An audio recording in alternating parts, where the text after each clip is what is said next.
আৰু 2টা দিনৰ ভিতৰত হয়তো তেওঁৰ মৃত্যু হ'ব পাৰে কাৰণ তেওঁ বিগত 17 দিনৰ পৰা একো খোৱা নাই কাৰণ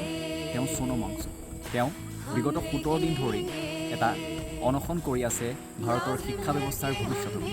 বৰ্তমানৰ ভাৰতবৰ্ষৰ শিক্ষা ব্যৱস্থাৰ ফোপোলা স্বৰূপ উদঙাই দি সোনম ৱাংচুক দিল্লীৰ যন্তৰ মন্তৰত অনশনৰত প্ৰত্যেক দিনাই মানুহজনৰ দেহা ভাগি পৰিছে প্ৰত্যেক দিনাই মানুহজনৰ ওজন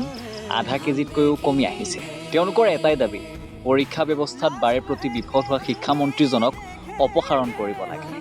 নিটৰ পেপাৰ লিক পৰীক্ষাসমূহ ভালদৰে অনুষ্ঠিত কৰিব নোৱাৰাত দেশত 15জন শিক্ষাৰ্থীয়ে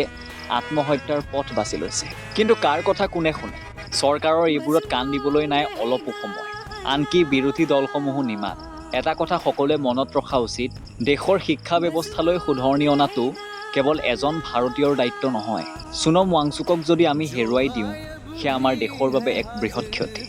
আহক আমি সকলো একলগ হৈ সোনম ৱাংচুকৰ সৈতে থিয় হওঁ